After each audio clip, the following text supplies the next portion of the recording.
Hey, Student Life, it's your youth pastor, Pastor Chris, and I just wanted to let you guys know I love you and I miss you guys so much. Paige and I have been praying for you every day. I cannot wait to see you guys again. It has been way too long. These are crazy times, but I'm excited to be able to share some insights with you from John 11.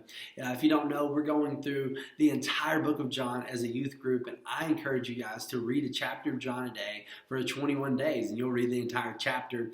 And I get to share with you some insights from John 11. And John 11 shares an incredible story about Jesus and a man named Lazarus. Long story short, Lazarus is a friend of Jesus, and Lazarus is really sick, and he ends up dying. But before he died, his sisters, Mary and Martha, sent out for people to go tell Jesus that Lazarus is sick. You need to come.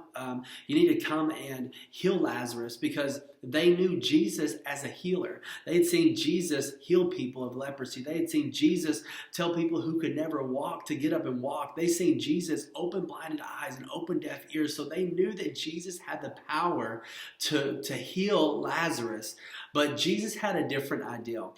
And we know that Jesus showed up to Lazarus' hometown where he was at. He showed up 4 days after Lazarus had died. And you know, a lot of times we think that Jesus shows up in our situations of our lives. We think that he shows up late. But the reality of it is Jesus is never late. He's always right on time. And our timing and Jesus' timing, God's timing, is totally different.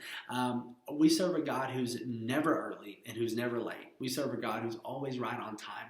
And we think we need Jesus right now, or we need Jesus for this situation. And Jesus is like, just give me a second, because I want to show you something. I want to teach you a lesson. And the lesson that Jesus wanted to teach his disciples and so many others wasn't that he was a healer, but that he was a resurrector. And in John 11, Jesus says this incredible statement. He says this. He says, I am the resurrection and the life. Anyone who believes in me will live even after dying.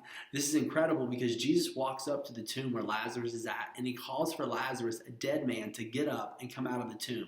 He says, Lazarus, come forth. And Lazarus came forth wrapped up in burial cloths. He was dead, but he was walking, because Jesus raised him from the dead, because he has power over death, hell, and the grave. He is truly the resurrection and the life. And I just want to say, you know, many of you know my father passed away this week, and it's been a very tough week. It's been a hard week, to say the least. And but I live in the moment to know that my father serves Jesus, and though he's not here on earth anymore, my father's in heaven with Jesus forever, because Jesus is the resurrection and the life. It's awesome to know that the last breath that my dad took here on earth was the very first moment he got to spend with Jesus. His losing his life here on earth, was actually gaining the life that he has in heaven.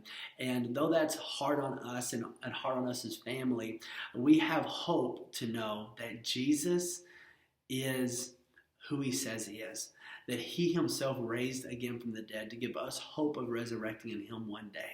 So I hope that you look to Jesus as your healer, as your resurrector, and know that you can find comfort in who he is, and you can find power and strength in him today. Hey, I love you guys, and I'm just going to ask, I'm going to be honest with you, I'm going to ask that you guys would keep me in your prayers and your thoughts as we're grieving the death of my father. This has been a very tough time, but I love you guys, I miss you guys, and know that Jesus is the resurrection and the life. Hey, read John 12 for tomorrow. Love you guys. See ya.